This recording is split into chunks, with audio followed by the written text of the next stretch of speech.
नारी और मातृशक्ति का संगम था।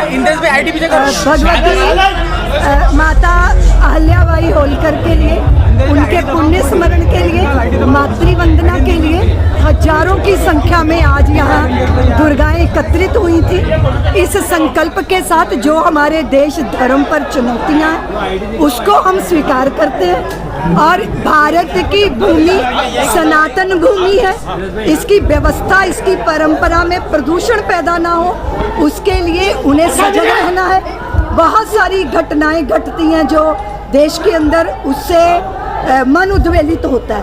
अब आप देखो बांग्लादेश के अंदर हिंदू स्त्रियों के साथ जो अत्याचार हो रहे हैं, इन सारी घटनाओं को देख के लगता है कि स्त्री को सशक्त होना है, स्वयं सिद्धा होना है, अपनी रक्षा स्वयं करने योग्य बनना है। ठीक है जी।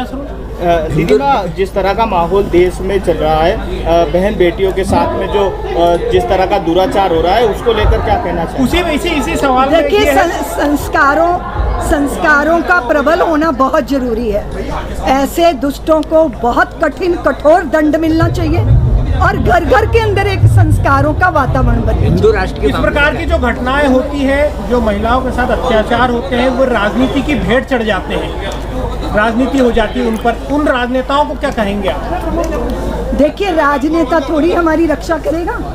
हमें अगर अन्याय हो रहा है तो अन्याय का विरोध संगठित होकर करना है। राज्य अपना काम करता है, राष्ट्र अपना काम करेगा। और स्त्री ना अबला है ना असहाय है, वो स्वयं सिद्धा है, सक्षम है। आज आपने यहाँ दुर्गाओं के जोश को देख लिया है, तो अपनी रक्षा स्वयं करेगा हिंदू समाज, और उसमें अग्रणी भूमिका निभाएगी सनातनियों की मातृशक्ति। दीदी चल रहा है, ऐसे भारत में कई स्थान मोहन भागवत द्वारा भी एक बयान जारी करा है कि ऐसा ना हो, अब खुदाई बंद हो, उसको लेकर आप क्या? ऐसा है कि कानून के सहारे से हमें अधिकार है अपनी प्राचीन परंपरा का परिचय पाने का। लोग तो मजाक करते हैं कि जहाँ भी खुदा है वहाँ ईश्वर है, तो वही बात है। भारत में इतने अत्याचार हुए, अतीत के भारत में हमारे मंदिर ध्वस्त किए गए, हमारी संतानों को अतीत में जो जो अन्याय हिंदू समाज पर हुए हैं वो सामने आने चाहिए, उसी का ये उपक्रम। मंदिरों के आसपास जो गैर हिंदुओं की दुकानें हैं, इलाहाबाद में कुंभ लगने वाला लग रहा है, उज्जैन में भी लगेगा 2028 में। ऐसे गैर हिंदुओं को दुकान या व्यवसाय ऐसे धार्मिक स्थलों के आसपास करने को लेकर आपका क्या संबंध है? बिल्कुल नहीं, अधिकार होना चाहिए। हमारे जो तीर्थ स्थान है, हमारे जो आराध्यों के स्थान है, उनके आसपास हिंदू समाज का ही व्यापार चलना चाहिए, बाकी चीजें होनी चाहिए। विधर्मियों का कोई अधिकार नहीं। अगर आप चले जाओ हज करने और आप अगर मुसलमान नहीं है तो आपको वहाँ प्रवेश नहीं मिलेगा।